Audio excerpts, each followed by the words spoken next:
नमस्कार. 8:30च्या बातमीपत्रात मी विजय कदम आपलं स्वागत करतो. सह्याद्री वाहिनीच्या आमच्या असंख्य प्रेक्षकांना दीपावलीच्या मंगलमय शुभेच्छा. आणि आता सुरुवातीला एक नजर ठळक बातम्यांवर. बिहारमधल्या पराभवाबाबत भाजपकडून आत्मचिंतन. महागठबंधनाच्या निर्मितीमुळे पक्षाचा पराभव झाल्याचा निष्कर्ष. देशातल्या विविध पायाभूत सुविधा प्रकल्पांचा पंतप्रधान नरेंद्र मोदी यांच्याकडून आढावा. देशातल्या ऊर्जा वितरण कंपन्यांच्या पुनर्बांधणीसाठी जाहीर केलेल्या उदय पॅकेजला चांगला प्रतिसाद मिळेल, पियुष गोयल यांचा विश्वास.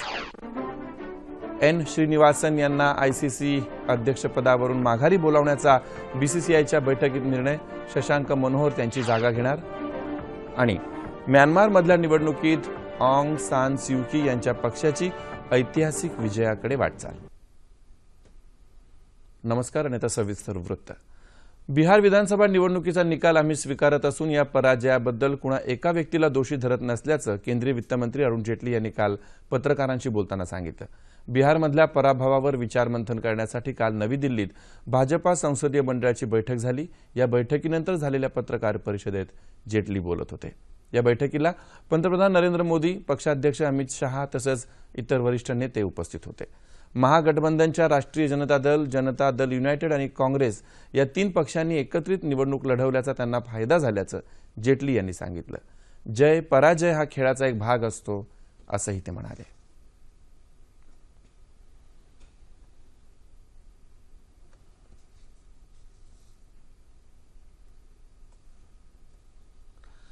देशात विविध भागात चालू असलेल्या पायाभूत सुविधा प्रकल्पांच्या प्रगतीचा पंतप्रधान नरेंद्र मोदी यांनी काल आढावा घेतला. नवी दिल्ली इथं झालेल्या बैठकीमध्ये या प्रकल्पांसंदर्भात पंतप्रधानांना माहिती देण्यात आली. या प्रकल्पांबाबत आतापर्यंत 7 बैठकांमध्ये वेळोवेळी माहिती घेण्यात आली असून महत्त्वाच्या 62 प्रकल्पांचं काम योग्य प्रकारे गतीवर आहे. यामध्ये वीज पुरवठा नसलेल्या गावांमध्ये 1000 दिवसात वीज उपलब्ध करून देण्याच्या प्रकल्पाचा समावेश आहे. ऊर्जा पाईपांद्वारे नैसर्गिक वायूचा पुरवठा, सिंचन, रस्ते आणि रेल्वे प्रकल्पांचाही पंतप्रधानांनी या दरम्यान आढावा घेतलाय. कर्नाटक आणि गुजरातसाठी केंद्र सरकारनं राष्ट्रीय आपत्ती मदत निधी अंतर्गत 2100 कोटी रुपयांची मदत मंजूर केली आहे. कर्नाटकला 1540 कोटी तर गुजरातला 562 कोटी रुपये मंजूर करण्यात आलेत. केंद्रीय गृहमंत्री राजनाथ सिंग यांच्या अध्यक्षतेखाली वित्तमंत्री अरुण जेटली यांच्या उपस्थितीत झालेल्या उच्चस्तरीय बैठकीत या निधीला मंजुरी देण्यात आली. अनेक नैसर्गिक आपत्तींचा सामना करणाऱ्या या राज्यांची पाहणी करून केंद्रीय पथकाने दिलेल्या अहवालाच्या आधारे राज्यांनी दिलेल्या प्रस्तावाची या समितीनं छाननी केली. श्रीलंकेनं दिवाळीच्या पार्श्वभूमीवर सद्भावनेचं प्रतीक म्हणून 126 भारतीय मच्छीमारांची मुक्तता केली आहे. श्रीलंकेच्या अटर्नी जनरलनी 126 भारतीय मच्छीमारांच्या मुक्ततेचे आदेश काल जारी केले. मात्र हे मच्छीमार 2 दिवसांनी भारतात परतण्याची शक्यता आहे. भारत आणि श्रीलंका यांच्यात या मच्छीमारांच्या सुटकेसंदर्भात प्रदीर्घ वाटाघाटी झाल्यानंतर हा निर्णय घेण्यात आला.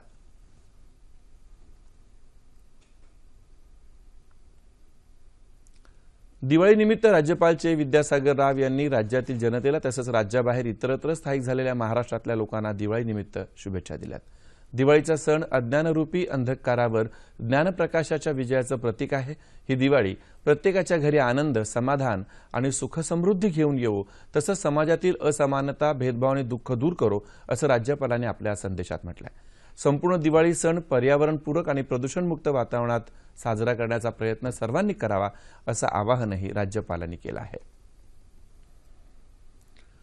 1 नोव्हेंबर 2005 पूर्वी अंशतः अनुदानित शाळांमध्ये नियुक्त झालेल्या शिक्षक आणि शिक्षकेतर कर्मचाऱ्यांना जुनी पेन्शन योजना लागू करण्याबाबत राज्य सरकार सकारात्मक असल्याचं शिक्षण मंत्री विनोद तावडे यांनी म्हटलंय. राज्यातल्या विविध भागातल्या शिक्षक संघटनांनी काल त्यांची मंत्रालयात भेट घेतली, त्यावेळी ते बोलत होते. जुन्या पेन्शन योजनेसंदर्भातली नियमावली तपासून घेतली जाईल असंही ते म्हणाले. राज्यातल्या सर्व शिक्षकांचं वेतन वेळेवर देण्यासाठी शालेय शिक्षण विभागानं एक स्वतंत्र वेळापत्रक ठरवून घ्यावं असे आदेश तावडे यांनी दिले. शिक्षकांचं वेतन वेळेवर न मिळणं ही बाब अतिशय गंभीर असल्याचं त्यांनी नमूद केलं. अल्पसंख्याक शाळांसंदर्भात येणारे प्रश्न, संच मान्यता, शिक्षक आणि शिक्षकेतर कर्मचाऱ्यांना वेतन, शिष्यवृत्ती या संदर्भातले प्रश्न समजून घेऊन त्यावर तोडगा काढण्यासाठी पुण्यामध्ये एका बैठकीचं आयोजन करणार असल्याची माहिती त्यांनी दिली आहे. राज्य शासनानं नव्यानं स्थापन केलेल्या 100 नगर परिषदा नगरपंचायतीच्या नगराध्यक्षपदाच्या अनुसूचित जाती जमाती, नागरिकांचा मागास प्रवर्ग, खुला प्रवर्ग आणि महिलांसाठी राखीव प्रवर्गाचे आरक्षण सोडत काल मंत्रालयात नगरविकास राज्यमंत्री डॉ. रणजित पाटील यांच्या हस्ते काढण्यात आली। राज्यात पूर्वीपासून असलेल्या 239 आणि नव्यानं स्थापन झालेल्या 100 नगर परिषदा नगरपंचायती अशा एकूण 339 स्थानिक स्वराज्य संस्थांमध्ये अनुसूचित जातींसाठी 44, अनुसूचित जमातींसाठी 16, नागरिकांचा मागासवर्ग 92 आणि खुल्या प्रवर्गासाठी 187 जागांचं आरक्षण आहे। त्यापैकी नव्यानं निर्माण झालेल्या 100 स्थानिक स्वराज्य संस्थांमध्ये अनुसूचित जातीसाठी 16, अनुसूचित जमातीसाठी 6, नागरिकांच्या मागास प्रवर्गाच्या 27 तर उर्वरित 54 जागा खुल्या प्रवर्गासाठी आहेत।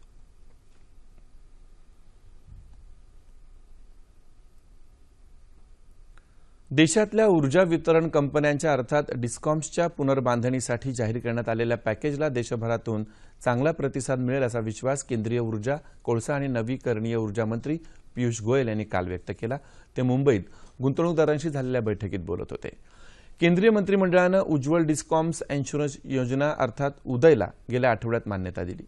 ऊर्जा साखळीतील वितरण हा सर्वात कच्चा दुवा असून देशातल्या डिस्कॉम्सना गेल्या काही वर्षात सुमारे 3.8 लाख कोटी रुपयांचा तोटा झाल्याचं म्हणाले।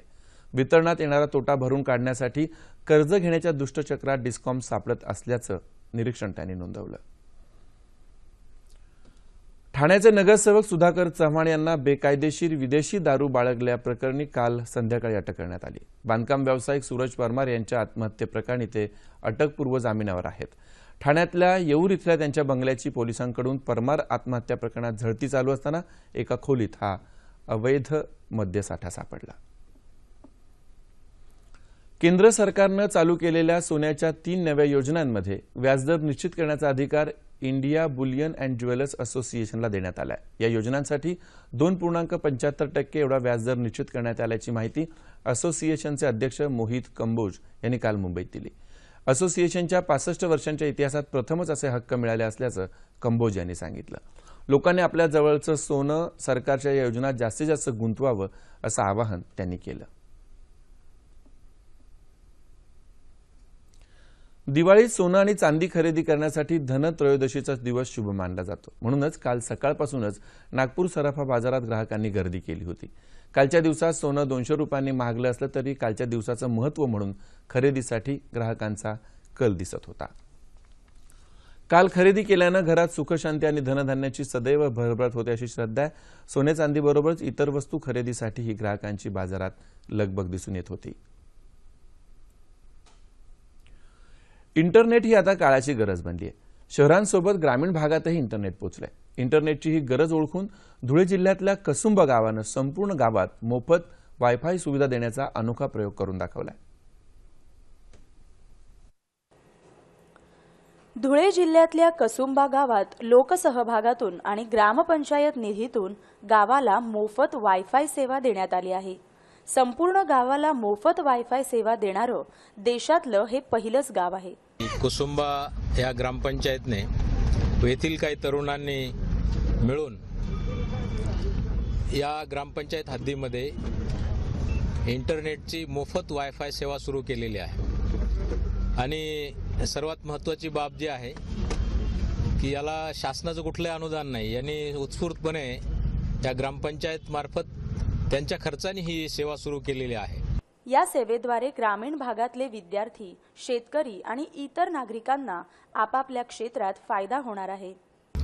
की हवामानाचा लहरीपणा आणि त्याचं हवामानाचं अनुमान हे सुद्धा या शेतकऱ्यांना या माध्यमातून अगोदर समजू शकतं आणि त्यांना त्यांचं नुकसान वाचवता येऊ शकतं। विद्यार्थ्यांना सुद्धा त्यांच्या अभ्यासासंदर्भातलं सगळं सिलेबस आज इंटरनेटवर उपलब्ध आहे आणि एका वेळी 3000 लोकांनी जर लॉग इन केलं तरी सुद्धा हे वायफाय व्यवस्थित चालू शकतं।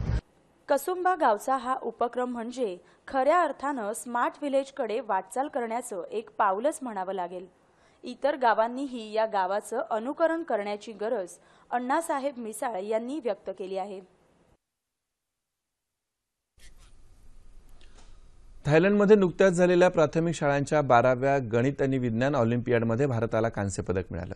या ऑलिम्पियाडमध्ये पहिल्यांदाच सहभागी झालेल्या पालघर जिल्ह्यातल्या वसईच्या MGPM संस्थेच्या आर.व्ही. नेरकर शाळेच्या अथर्व पाटील या विद्यार्थ्यानं विज्ञान ऑलिम्पियाडमध्ये हे पदक मिळवलं.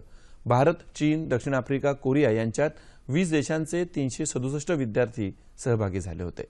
सैद्धांतिक परीक्षेचे 2 आणि प्रात्यक्षिक परीक्षेचा 1 अशा 3 चाचण्यांमधून सर्वोत्तम कामगिरी करणाऱ्या विद्यार्थ्यांना सुवर्ण, रौप्य आणि कांस्य पदक देऊन गौरवण्यात आलं. आंतरराष्ट्रीय पातळीवरच्या या स्पर्धेसाठी विद्यार्थ्यांना विशेष प्रशिक्षण वर्गातून मार्गदर्शन करण्यात आलं. पदार्पणातच या महत्त्वाच्या स्पर्धेमध्ये या शाळेनं मिळवलेल्या यशाबद्दल शाळेचे शिक्षक आणि विद्यार्थ्यांनी आनंद व्यक्त केला आहे.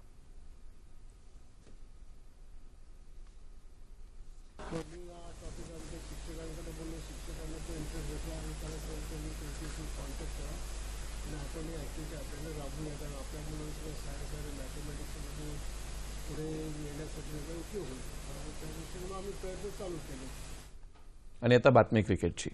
एन श्रीनिवासन यांना ICC अध्यक्षपदावरून माघारी बोलवण्याचा निर्णय भारतीय क्रिकेट नियामक मंडळानं काल मुंबईत झालेल्या बैठकीत जाहीर केला. श्रीनिवासन यांच्या जागी ICCच्या अध्यक्षपदासाठी शशांक मनोहर यांना नामनिर्देशित करण्याचा निर्णय घेण्यात आला. पुढील वर्षी नोव्हेंबरपर्यंत अध्यक्षपद भारताकडेच राहणार असल्यानं BCCIचे प्रतिनिधी असलेले शशांक मनोहरच ICCचे अध्यक्ष होतील असं BCCIचे सचिव अनुराग ठाकूर यांनी स्पष्ट केलं. मनोहर यांच्या गैरहजेरीत ICCच्या बैठकांमध्ये शरद पवार हे भारताचं प्रतिनिधित्व करतील. तसंच IPLच्या प्रशासकीय मंडळातून रवी शास्त्री यांना हटवण्याचा निर्णय या बैठकीत झाला. निवड समितीत राजेंद्र सिंग हंस आणि राजौर बिन्नी यांच्या जागी गगन खोडा आणि MSK प्रसाद यांची निवड करण्यात आली. BCCIच्या तांत्रिक समितीच्या अध्यक्षपदी सौरव गांगुलीची निवड करण्यात आली आहे. दरम्यान हितसंबंधांबाबतच्या विवादांवर निर्णय घेण्यासाठी निवृत्त न्यायाधीश AP शाह यांची लोकायुक्त म्हणून नेमणूक करण्यात आली आहे. म्यानमारमध्ये झालेल्या निवडणुकांमध्ये नोबेल विजेत्या ऑंग सान स्यू की यांचा नॅशनल लीग फॉर डेमोक्रेसी हा पक्ष ऐतिहासिक विजयाच्या दिशेने वाटचाल करतो आहे. म्यानमारच्या यंगून या प्रमुख शहरातल्या संसदेच्या 57 पैकी 56 जागा जिंकल्याची माहिती स्यू की यान यांच्या पक्षानं दिली आहे.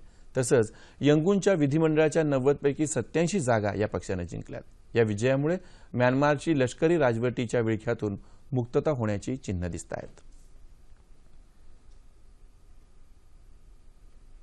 आणि आता हवामान वृत्त. बंगालच्या उपसागरात असलेल्या कमी दाबाच्या पट्ट्याची तीव्रता वाढली आहे. यामुळे ओदिशातल्या काही भागात वादळी वाऱ्यासह पावसाची शक्यता वर्तवण्यात आली आहे. दक्षिण ओदिशातल्या मच्छीमारांना सतर्कतेचा इशारा देण्यात आला आहे. दरम्यान तमिळनाडू आणि पुद्दुचेरीच्या अनेक भागांमध्ये मुसळधार पर्जन्यवृष्टी होते. चेन्नईमध्ये अनेक रस्ते पाण्याखाली गेलेत.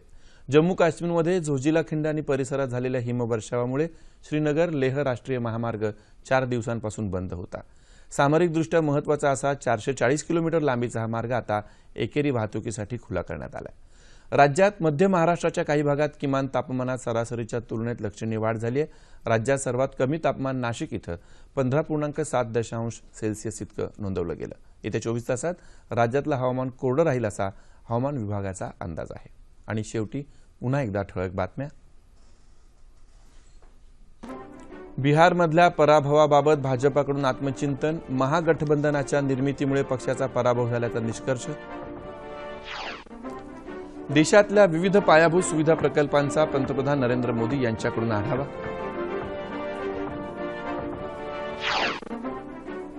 देशातल्या ऊर्जा वितरण कंपन्यांच्या पुनर्बांधणीसाठी जाहीर केलेल्या उदय पॅकेजला चांगला प्रतिसाद मिळेल, पियुष गोयल यांचा विश्वास. एन श्रीनिवासन यांना ICC अध्यक्षपदावरून माघारी बोलावण्याचा BCCIच्या बैठकीत निर्णय, शशांक मनोहर त्यांची जागा घेणार. आणि म्यानमारमधल्या निवडणुकीत ऑंग सान स्यू की यांच्या पक्षाची ऐतिहासिक विजयाकडे वाटचाल. याबरोबरच हे बातमीपत्र संपलं. पुन्हा भेटूया दुपारी 2:30 वाजता सह्याद्री वाहिनीवर. नमस्कार.